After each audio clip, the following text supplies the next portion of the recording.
Nothing that you create will last forever, because nothing lasts forever. Still, the fear that stops most people from creating and pursuing their dreams is the question, what if it fails? What if I open a business and I have to close it? What if I start down one path and then decide to go in a different direction?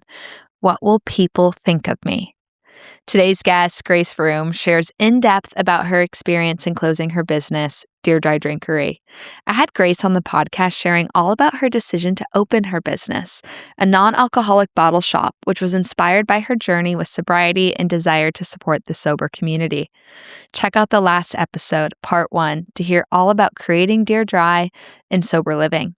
After 2 years operating her brick-and-mortar store, located in East Austin, alongside her husband, Joe, they decided to close its doors. Grace explains the many factors that went into this. Just a few weeks into opening this location, Grace tragically lost her mom. The running of the business looked very different than her expectations. The market changed rapidly over this time. Beyond all of the personal and practical reasons she considered when deciding to close her business, Grace offers perspective on how she grappled with the concept of failure. She shares about the emotional experience of ending a significant chapter in her life and offers powerful guidance about how to do this confidently and gracefully. Endings are just as important as beginnings, but they get skipped over a lot in public discourse. There can be shame and embarrassment of deciding to close your business, but in reality, it's just a part of the creative process. Listen to this episode to learn how to create despite your fear, to challenge your perspective on failure, and to gain appreciation for what goes into running a small business. Thank you so much to Grace for speaking candidly about your experience. I'm really grateful to be sharing this conversation. I think it's really important. Make sure to follow along on Instagram and TikTok at The Artist Rendezvous. Subscribe on YouTube or wherever you listen to your podcasts. Leave a review and send this episode to someone who will enjoy it. Your support means a lot. My name is Samantha Fotenhauer. This is The Artist Rendezvous.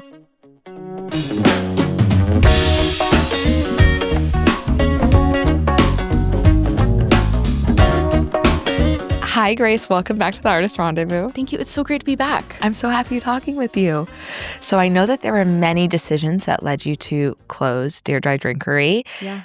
Would you please start sharing about some of them? Sure. So there's a lot of reasons and a lot of things that we took into consideration for several months before we made the final decision.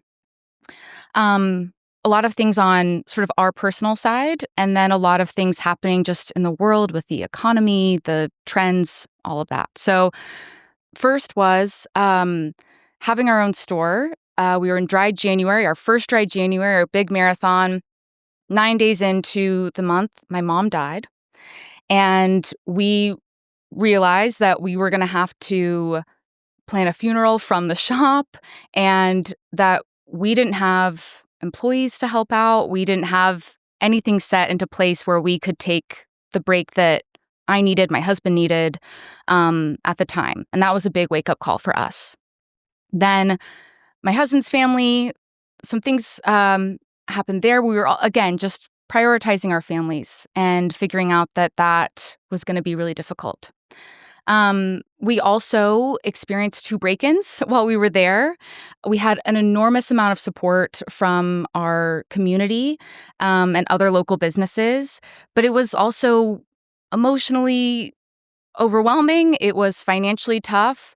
And our first break-in was in the middle of the night, right before we had to leave for a big wedding. And we had to have other people who were there, and that was terrifying. We also learned, there's a lot of jobs that go into running a shop, and I wish that we had prepared for bringing on more help. And that was something that we didn't know going in, and we just weren't prepared to continue. Then there's also sort of the general, we almost put ourselves out of business, right? Our main mission was to make these drinks and make drinking these drinks normal, just an everyday thing. And then places like Whole Foods and H-E-B and Central Market also realized these were great products. And so they started selling them as well. And they could sell them for less money. And people were already shopping there. And so we saw some of our sales dip. We saw some of our customers leaving because that was just more efficient, especially now where the economy has been a little funky. We knew tariffs were going to hit some of our products. We also knew that what we were carrying, a lot of the brands that we carried, they're also small businesses, also startups. And so when we were looking for partnerships, there was a lot of instability there. And so in terms of who we could rely on to continue supporting us when we needed it, that just became a little more difficult. So all of those reasons really led us to realize that closing our shop after 2 years was going to be the best move for us, for our community, for everyone in general, I think. Thank you. So there's a few different categories that I'm hearing. There's the personal life. Your personal life was happening. Yeah. There was the financial components of the ability to stay in business with some certain aspects that are specific to this industry, but I think a lot of listeners could relate. Yeah. And there's a product fit and whether what's the long-term possibility here.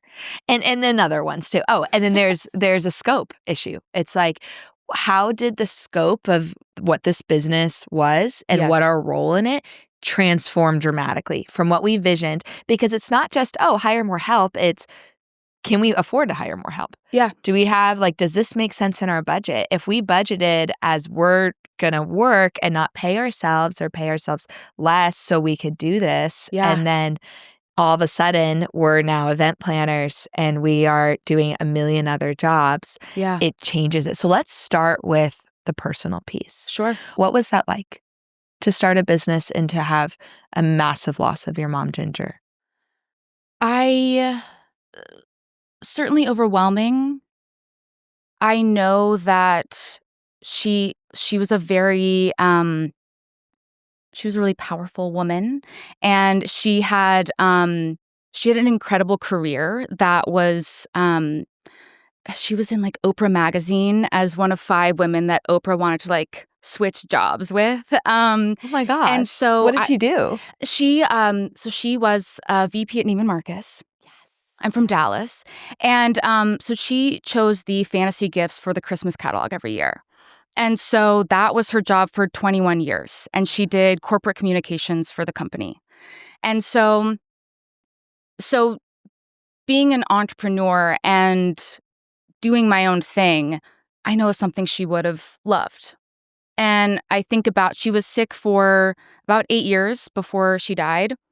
And so I know she would have been proud of me doing my thing and making my stamp. And certainly in retail, I learned a lot about retail from being around Stanley Marcus and being around Neiman Marcus and how they set up their stores so that people can have experiences no matter where they come from. Just, you can try on this amazing coat today and enjoy it and love it and put it back if you want to. But this is about an experience of being in a store and loving every second of it. So, that being said, I think having this shop was incredible. I had a lot of goals, and a lot of them, one was to be an Eater Austin. That was my main thing for the year. And the day that my mom died, the Eater Austin article came out. And that's when I was sort of this blend of my husband was doing interviews for other publications. All of my dreams were coming true as everything was falling apart. And so even though she had been sick, it was a bit of a shock somehow. And, and our friends all stepped in. I think this is the beauty of community. Friends stepped in and said, I got it. I'll do this day. You do this day while you figure this out. But then we were planning a funeral from the store. And so Joe was on the phone with, okay, yes, I want that gospel choir. That's great. Yeah. And that bottle is, it's 20% off today. And that's just how life goes sometimes. But I feel so lucky that I had a beautiful community that showed up when I had no idea what to do. I mean, we all know that no playbook for this. There's no one tells you how to handle that. You just have to figure it out. Kind of like how we started the shop of just one foot in front of the other. With people, letting people help you. Letting people help you. Yeah. So what was something that was supportive that you received from the shop during that? I think having people around was so helpful. And people would come in, and it took me a while to turn off my, welcome, everything's fine, just whatever look at these new adaptogenic beverages we just got. And so that was incredible. And certainly people would come in and go, relax. Yeah. We're just here to hug you. And but I think it was a good distraction because she was my first true love. Like she was everything in my life, and I had been slowly losing her. And so to feel everyone come around me when I didn't know how to ask for help in going through that was unbelievable. And if I really think about it, the store was exactly what I needed at that time. We're going to come back to this point of like, what did you receive from this store? Mm-hmm.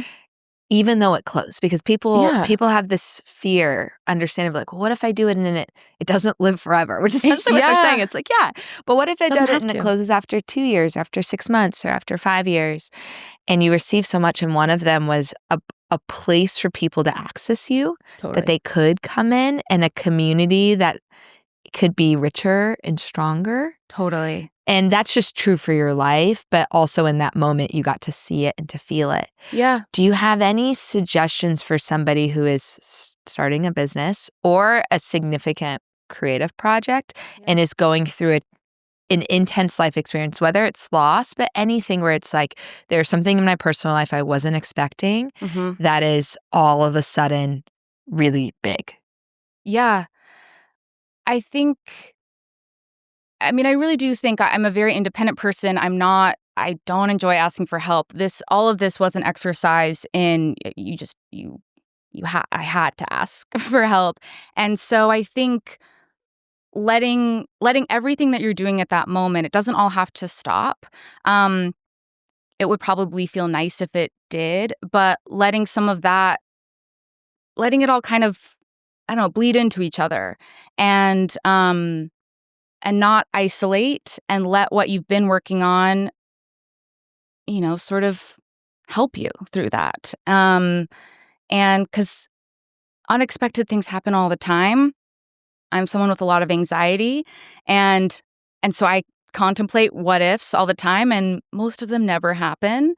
And so I think the concept of just letting go and letting what's going on and what's in your life at that moment guide you is kind of great. Like, you don't have to do anything else. You don't have to do anything else. And I think No. this point of the desire to isolate, Yeah. understandably, like overwhelmed, I need to shut this all down. But the ask or the invitation is, can you instead share what's going on and see how it could support you, and see who Yeah. can help you, and ask for help, and see who says, sure, I'm there, or also, sure, I'm there, and can I do this for you? Totally. And lean on the community that you're trying to build. Totally. And Brave. And I think even what I didn't expect about having a brick and mortar shop was, people came into the store who I hadn't seen since summer camp, since college, would just pop in from time to time. And there was a moment where I went, I'm too available. Like, this is a little overwhelming. But even now looking back, it was so beautiful. Like, I think we're all rightfully so in very self-care mode. I need to hunker down. I need to not go to that event because it will, it'll exhaust me more than I already am. But being around other people is essential to, I think, our health in general. And I needed that push, whether I liked it or not. People can't drop into your house in the same way. No. Like, your very best friends, maybe, but the summer camp person's not coming through your house. But also, what I've been doing to self-preserve or protect myself from that maybe an awkward conversation or whatever, that I didn't have that control anymore. And it was kind of awesome. And like it helped bring me, I didn't even know that I was inside of a shell. And so just allowing people to come in and help, huge. Which is another point of things that you got from this is realizing like what it feels like to be out of a shell, realizing what community availability can offer you. Maybe not all the time. Maybe you don't need to do that forever. Totally. But having those seasons and knowing that's something that you can do and you're capable of and that there's real gifts of it. Totally. So let's discuss the scope piece. How did your business model look different than the model you envisioned when you first signed that lease on the store? So different. So Joe and I really went in, and this was just an area that I did not expect us to be the most naive in. We just wanted a store. Just a little shop. And I'm someone who watches You've Got Mail every 2 months going, the book shop, that's everything. It's, and I was like, we're just a store. And we have these little goals where we want to normalize some things, but that's kind of it. But then we found that just by having like a couch and 2 chairs in the corner, people were having conversation. People who and even one customer would come in and ask about something. And really, I learned they were in there to see if someone else was shopping for something similar and they could connect over social experiences or, hobbies, whatever. It became a meeting place for a lot of people. And I want to remind people that when you started this store, sobriety was not nearly as popular as it is now, 2 years later. Like at that point, it was still a little bit, people were like, who do I know who doesn't drink? And I'm sure there are people listening who are like, I don't know people who don't drink. However, it is in a totally different place and culture. And that happened really rapidly. And so people were coming into the store because they wanted to meet other sober people. Yes. And we knew, we've talked about Sans Bar, which is still going strong and I think getting better by the second, where I thought that's sort of a meeting place. This is for people who just want to learn about products and go from there. But obviously, people want multiple different spots to meet other people who are going through the same potential loneliness, having the same questions. Just wanting to see what it looked like to socialize without drinking. So then, so a lot of people would come in to meet each other. Then the request for events skyrocketed. And we ended up doing, taste testing and mixology events, and then just sort of general like Halloween parties, Monday mixers, just all sorts of events all the time. And that was something that we would bring people in for, but then we ended up having to do on our own. And I don't think we were prepared for how much of an extra job that was going to be on top of, operations and finances and just the general running of a brick-and-mortar retail space. And to just remind people and confirm this for myself, both you and your husband, the co-owner of the store, were also working full-time jobs. Yes. Yes. Yes. So because of the finances. And yes. Is that correct? Totally. Yeah. And so that was, or I was working a part-time job. My husband was working a full-time job. But we got a 2-year lease and we knew we're going to be here for 2 years. We have to make it work for 2 years with our high rent in a neighborhood where we knew we would be visible. And that was just a chance we took with a new type of store in the city with products that people are just now kind of getting familiar with. And as you said, rapidly learning about and seeing pop up in a lot of spaces. I mean, the bars and restaurants around the shop were adding a lot of these items to their menus. We were also getting requests for like consultations with a lot of these bars and restaurants because they were getting reps coming in every day and they were like, we don't know who to listen to. We can only really carry so many of these. The shelf life of a lot of these products is, 1/1,000,000th the shelf life of a bottle of regular tequila. And so they were looking to us for that consultancy, which we also just couldn't do on the scale that we were being asked. So to help color this for people, what is challenging about when you're running a business and your job list grows a lot, or like the job Yeah. that you're doing is really different than the one that you anticipated. Right. And that's also with the way that it was all growing, there were even like job roles, kind of like the consultancy thing, we didn't even anticipate. And so it was really for me as the person with a part-time job with a company that was very understanding and knew what I was doing and working on. It kind of became I had to take that on. And I'm also someone who historically I'll take it all on and I'll make it look amazing and you guys chill out. But I'm kind of like that person who hosts a dinner party and I'm like, don't help me. And then I'm screaming in the kitchen and people are like, oh God. So that's where I think, the having people come in and help and just letting that happen was great. But it did signal, how am I then showing up in other areas of my life? And is this something that I truly want to dedicate all of this time to?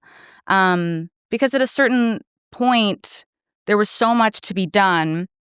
And then the planning to add help or bring on even other partners, they competed with each other for the time it took to think that all through. Yeah. Okay, so let's talk a little bit about this give and take of, I have this project, I'm committed to it for 2 years. Yeah. Because your lease was 2 years long. So Yeah. you know you were going to do that. And you're starting to look at, this is how much money it costs. So we'll dive into finances briefly. Yeah. How much was the rent? So our rent was about $5,800 a month. Okay. Which is just high. That's high. Yeah. And then were there any other costs beside rent? So certainly with security, that's like $50 a month. You've got utilities. This is an old house from 1926. So keeping it cool in the summer and keeping it kind of cold really throughout the winter too. That was a couple hundred. There's also things like, we had sort of like a front yard area that was really lovely, but someone left on the, like the sprinkler system, just accidentally bumped it one day. And that's a $300 bill that you get there. There's fees for putting on a lot of these events. So you've got food costs, all those types of things. We've got shopping bags, making sure that our stamp looks good so that people are like, this rocks. I love this bag. It's not some plastic thank you something where people, don't feel weird leaving with it. Obviously to furnish the space, that's tens of thousands of dollars to make sure that you have a space that people want to come into and enjoy and love and are inspired by.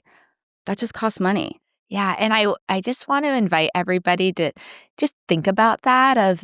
Okay, you described $6,000-$7,000 a month plus all these additional costs. Yeah. So quick math, $82,000 a year, roughly. Yeah. And that's before paying anyone.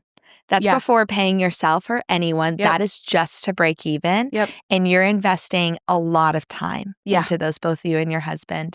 And so one, keep that in mind for anybody who is considering shopping local. Yes. Of how it does matter that driving the extra place to a store to support things, especially things that you want to exist. Yes. If you want it to exist, show up for it. In other cities, it might not be that expensive, but right. Austin is an expensive city, like many other cities in the U.S. Yeah. And these small businesses with cool concepts need support. So, okay, that is a high bill to be making. And then there's also threats coming down the pipeline as far as what's the long-term sustainability as large purveyors are now distributing these drinks and becomes a lot more accessible, which it wasn't 2 years ago. Totally. And so it was, it's genuinely exciting. This is what we wanted to happen. We wanted to be able to go to H-E-B and pick up a bottle of delicious non-alcoholic wine. Like not just whatever they were putting out that was available. We wanted it to be perfect. And that just wasn't happening. And so we said, okay, we're going to do it ourselves. And we'll be the ones, we'll sell our house. We'll do all this stuff. We'll put all this out there so this can happen. We loved it that much. So then to see it popping up in so many different stores was great, but that was also just a real factor we had to take into consideration as, if we wanted to move forward. And so thinking about if this really isn't going to be a retail space that can compete, I didn't want to see what it looked like to try and compete with Central Market. I don't think it's going to go well. Yeah. And so is this an event space? Is this a specialty shop for certain drink? When we were thinking through all of that, none of it just didn't seem like what we wanted to continue doing. And we hit our goals. And I was a little shocked at how quickly we hit those goals, but that's kind of the nature of a new, a new way of living, and sort of I don't want to shy away from trend, but something that is trendy that also is being taken seriously, just kind of part of it. And we just had to come to terms with that. I think that there's something that you did that's really wise and intelligent, which is that you did many things that are wise and intelligent, but very kind. That you were evaluating frequently. What is our goal? Yeah. What do we want out of this? And is this trade-off worth it? Yeah. Because I think candidly, before we sat down, I thought, maybe it was just finances. Maybe 90% of this was finances. But as we talked before and as we're talking now, I'm hearing finances were a part of this. Sure. But maybe not the whole picture. No. That even if it was much more financially sustainable, that there's all these other parts of this looks different than what I thought. Our goals are met. Do we want to be something totally different than what we envisioned? And do we want the time and investment? Because whatever you're saying yes to, you're saying no to 100 things. And so the more you say yes to your project and your business, you inevitably will say no usually to time with family, totally, to personal goals, to other hobbies, which if it's the right business is worth it. Totally. Because it's so sustaining and fulfilling. And if it's the right creative project. Yeah. But if it's not, being honest with yourself. Yeah. So let's talk about that, the honesty that it took. Was that something, were you always able to be honest? Or did you have to kind of develop into that? A little bit of both. Again, I think I talked about this last time, running a business with my husband. I know that's not for everyone, but I knew I can't lie to him. That's just, it's impossible to do. He'll see right through it. And so, and he's also someone I love analyzing everything with, whether it's Real Housewives episode to our actual business. And so we were honest with each other frequently, and we knew this would take frequent check-ins. And do we want to keep doing this today? And if we don't, what does it look like for the next little bit? And so, but we also knew, there were days someone would come in and go, I've been sober for a month. I have a really intense craving for red wine. I was told to come here to just satiate that craving, and so I don't actually drink the real stuff. And that would keep me going for at least 2 months, through someone came in that I wasn't expecting. And, I had people who stole stuff right in front of me, a sprinkler bill or whatever it is.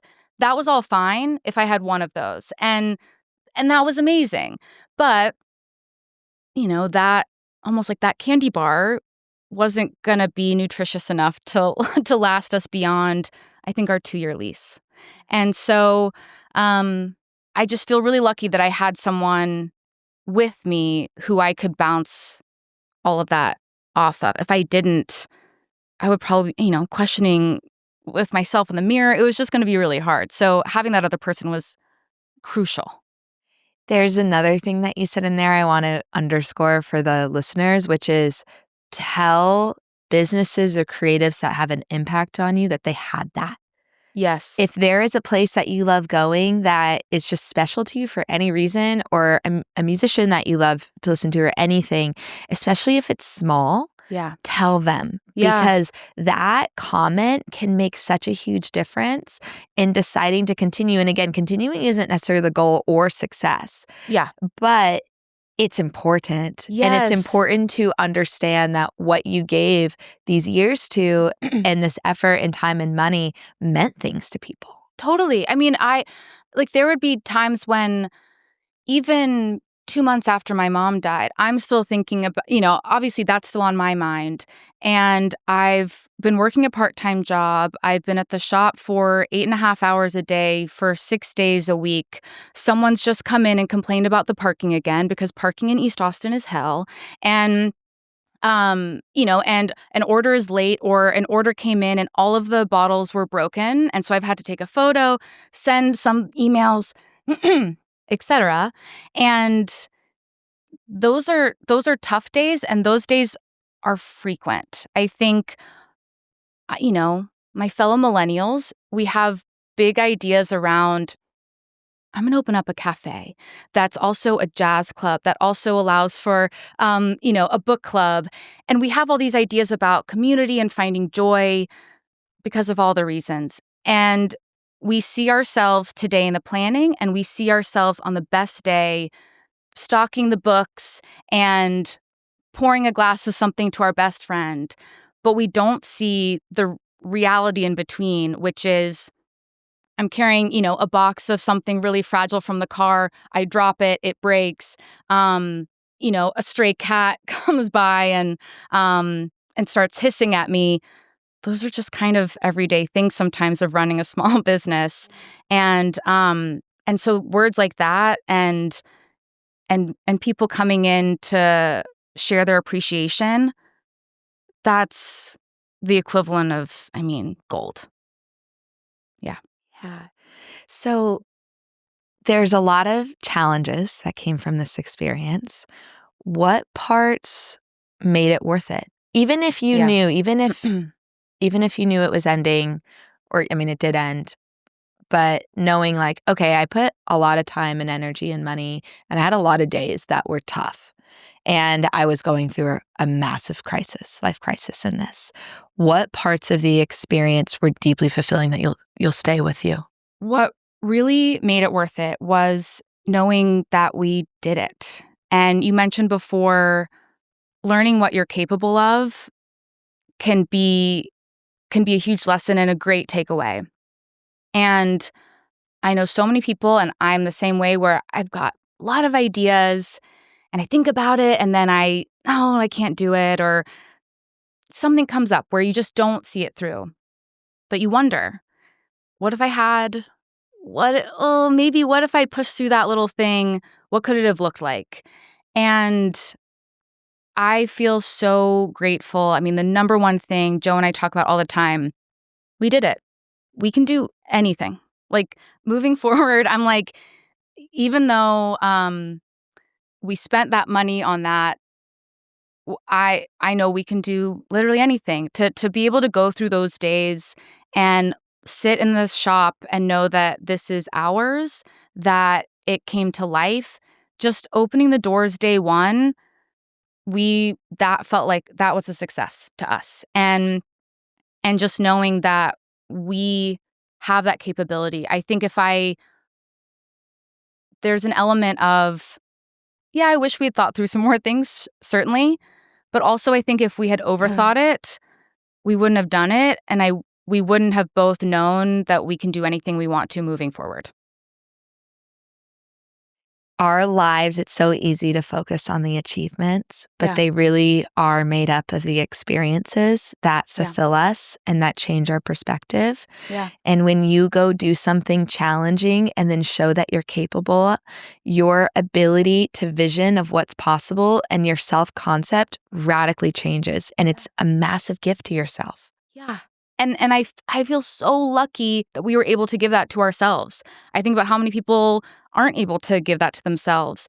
And so there's also, I think we've been inspired to, especially now when a lot of people are feeling hopeless and overwhelmed with what to do for various reasons, it's really cemented for me that taking care of your corner and focusing on your small part is essential. And we really want to support other people who maybe didn't get that gift for themselves, and then also do it for us because we know we can. Yeah. How much money do you think you've spent on this all in? Wow. I mean, it's gotta be probably $100,000. And I think about the creaky wood floors and like just how kind of scrappy we may seem in pulling that off, but that costs so much money. And that's, that's also awareness of what it's like to open up a business in Austin, and then also being very real with people about what you want to do and what you want to spend that money on. And again, I know before I said we had sold our house so that we had this money, and we got really lucky. And another part of why we wanted to close was we didn't want to know what it was like to go into debt. We didn't want to know what it was like to have negative dollars. And that also feels like a big success, because we could have easily let our egos take over and say, you know what? We're gonna compete and we're gonna stand alone and we're gonna do XYZ and keep this going as it is. And we just said, all right, we're gonna call it for right now, and we're gonna take a minute. And that felt really good. One of the reasons I am doing this project, The Artist Rendezvous, is because to create things takes considerable investment. Yeah. It takes considerable time investment, energy investment, and money. Yeah. And it is so important that people are creating. And while you had the ability to, because you sold a house at a profit, there's a lot of places you could use that money for. Totally. And it takes a lot of courage, and also just a decision of, I'm going to try this and give myself this experience, and give yourself the permission to spend money on something you're excited about, and also to pour that into community, because a big part of this mission was because you wanted it to exist. Yeah. And that's why it's so important to celebrate, because it's amazing. Like, it is amazing that you chose to do that. And it was a level of sacrifice, and you also received a lot and obviously grew tremendously. Yeah. And I just want to say, like, it's not up to me to say the best way for people to use your money, but I think it's a beautiful thing that you chose to do that. Well, thank you. And I really appreciate that, because it is, and that was also something we really took into consideration. Neither of us had any dreams to go to graduate school. We're not planning on having children.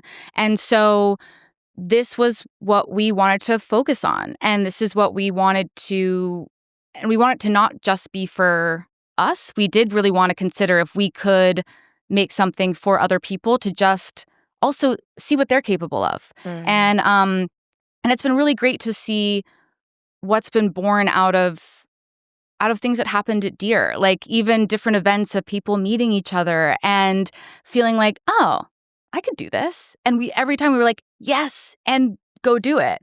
But to that point, I think often about how much creativity we lose because people can't afford it. And that's, I think about that all the time. And so I think also, if you're not someone who has sold a house for profit and has this money to go and create, there are people who really want to support that and know that. Because I think that was the other thing, is we knew we weren't going to be the people who were going to do the events and have a space just for people to come in community. We love that, but we know other people who do it better. And so it's been fun to see places like Sands Bar. It keeps expanding what they're offering, and their events are incredible. The Unbuzzed Club is doing beautiful things. And so I think for anyone who's feeling maybe like, I don't have $100,000 just sitting around, there are people out there who want to help and support.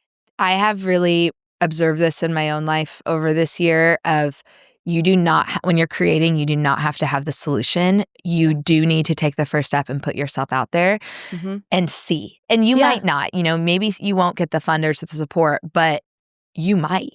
Right. And there might be opportunities that come forth that you can't see right now from where you're standing. And that's why it's so important to take a step forward. Yeah. The other thing I just want to reiterate again, that's really amazing, that's a lesson learned, is you and your husband's awareness of what you wanted the space to be and what you didn't. It could be so easy to guilt yourself into or feel like, oh, I should be doing this. I should be an event space. That's what people want from us. And just the clarity of we're not going to do that. There's other people that are better suited for it, maybe who want to do it more. Yes. And if you don't want to do something, especially in the creative world, don't. Right. Like you don't need to keep spending time and money and energy on something that isn't deeply fulfilling. Right. So I want to end this conversation talking about failure and navigating this feeling of failure and did I fail by closing this? And then also, or was I successful? Yeah, totally. I think we had being able to sell products from brands that were just starting out was, yes, not the most stable environment. But at the same time, we met a lot of founders who couldn't have been more encouraging and who told us from the very beginning about just opening is a success in its own way. And so that having that community of also just other founders and entrepreneurs who are figuring out a similar path that we're swimming, biking along, running along, that was incredibly encouraging in teaching us about failure and success. And I think at the end of the day, to know that we did it, that we had an impact, and that there's a lot that has come out of it, that the inspiration has occurred and that it's encouraged other people to start their own things, and that we closed our doors before we hit debt. That in itself feels like actually a massive success. Yeah. I am so glad. I'm so glad it feels successful. Yeah. And I think two great pieces of advice in there were to take advice about what is success from people who are in the arena. Yeah. People who've actually done it, who can speak to that experience, will give you a very different framework of what success and failure versus someone who hasn't and then maybe has a much more limited perspective on it. Yeah. And then the other thing is knowing like what are the lines that we do not want to cross, which for you is debt. Yeah. Of like, we don't want to cross this. And if we did, then it wouldn't feel like a success. Right. And really being clear of like, what are those boundaries so anything else can be exploratory and feel like a really cool growth experience. Totally. And I think too, as I'm a very sensitive person. Same. And so and having a thick skin seems to be the greatest thing you could possibly have, apparently. And so I'm Not aware. for me. Right. But I'm constantly, I know that like I don't have that superpower. And yet, because certainly even in our last days, we had people coming in who were like, certainly while we were open, we had people coming in going, really? Good luck. Fine. Okay. Because then I do have people coming in who are incredible. And so that's okay. But even in our last days, people going, well, we didn't think you'd last. All right, fine. And that's just going to happen because of whatever's going on in their lives. And that's okay. That's so out of pocket. Of course. And again, there's something about being in a retail space where people feel like they have total access to you and that they can kind of say whatever they want to you because, I don't know, but they do. And so even hearing that over and over again, like, well, I could have told you, the people who came in who did say the kind things, the people who did come in repeatedly and share their experiences that were positive in the shop, or even, oh, we took this bottle to an event last weekend, and half the people who do drink, they had it and they loved it, and it was so cool and it was so fun to go and be able to be the sort of trendsetter in the space. Amazing. All of that, all of the negativity, it couldn't even come up against just feeling like we had done something. We had these products are now in places that everyone can access them. I honestly couldn't be prouder that we closed it. Yeah.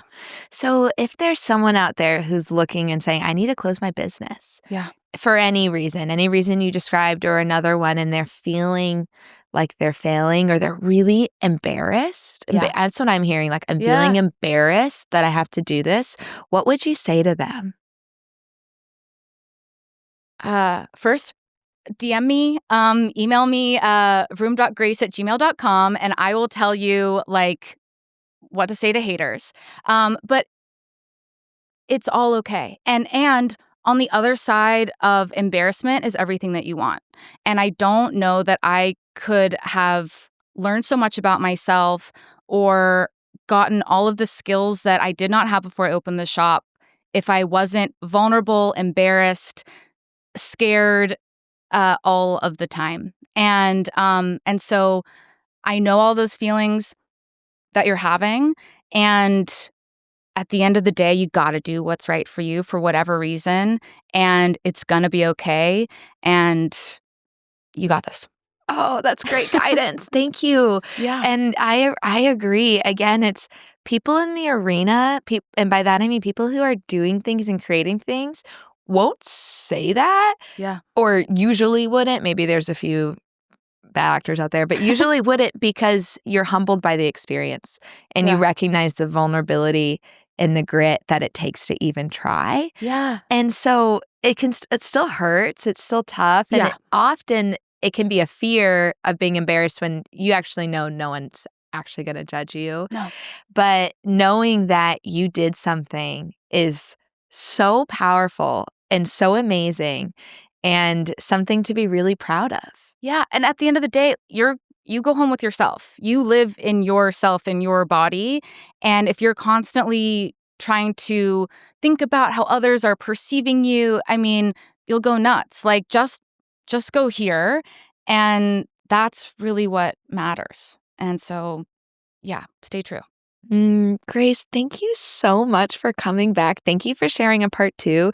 Thank you for speaking so openly about an experience. And I'm really glad that this exists. I think it speaks to a very honest part of creating something. Whenever we create anything, we don't know what's going to happen. And sometimes, every time, things don't live forever. Totally. And that's just part of it. So thank you for speaking to the part of closing something out. I guess actually one more final question for you is, now that you're in this blank space, how are you feeling about creating now? And what's like a goal for yourself or something you're just kind of telling yourself? Yeah. We did also have a lot of people going, what's next? What's going to happen? And at the time we were like, we don't, getting to the last day, was our goal at the time. And I think that's also something that's okay to acknowledge. If you are closing something and people are wondering, okay, then what? Like, what next? Or like expecting something else from you, it's okay to not have that thing. And so now I certainly had a time when my self-confidence was actually really low when we closed, even though I knew for myself, best idea ever. I ended up that part-time job that I ended up losing that right after I closed the shop. A lot of what I thought I would want to do after the shop ended up not really feeling right. So then I was kind of like, okay, well, what's the next thing? But now I've had a little bit of time to breathe, and I've actually let myself breathe, because I know that some people may stop one thing and then go, I'll busy myself with 17 other projects. I've now come to realize, like, Joe and I have creative things that we want to work on outside of this. And there's things that I put on pause for years that I want to pick back up. And so now sort of starting like a normie job, which we were talking about, but that allows me to work to live and pursue another creative project, which I don't think I would have done had I not gone through the shop and all of those ups and downs and known that I can weather any storm. And so now I feel honestly really incredible. So thank you for giving me space to talk about all of it. Thank you. And I think that it's amazing after you go through a big experience to give yourself some space for some stability. Yeah. Like a job that is just consistent is fantastic. It is just for anybody who might feel this, like, oh, is it a failure to go from something creative? Yeah. It's not. Yeah. It's not. It is part of the experience, and you're capable of changing it. If you go in there and decide after a year, a few years, this isn't for me, you just learned how capable you are. So you can change it again. And then secondly, to give a little space for inspiration to come through. Like, give your body a break, settle in, remember things that you set down, and then also give a little space for whatever the next stage is going to look like to get the chance to come find you. Totally. And again, other people will try to push that forward for you. That's just not that's not who you're answering to at the end of the day. And so I appreciate all of that. Absolutely. Thank you so much for being here. And for those listening, make sure to follow, subscribe on whatever platform. It's really important for the podcast. Please follow me on Instagram or TikTok at The Artist Rendezvous, and make sure to send this to a few people. It is, one, can help somebody else going through this. It also really supports the show, and it honors the stories of the amazing creators who are sharing. So go ahead and share with someone who you think would love it. Thank you so much for being here and spending your hour with us. We're so grateful. Yay!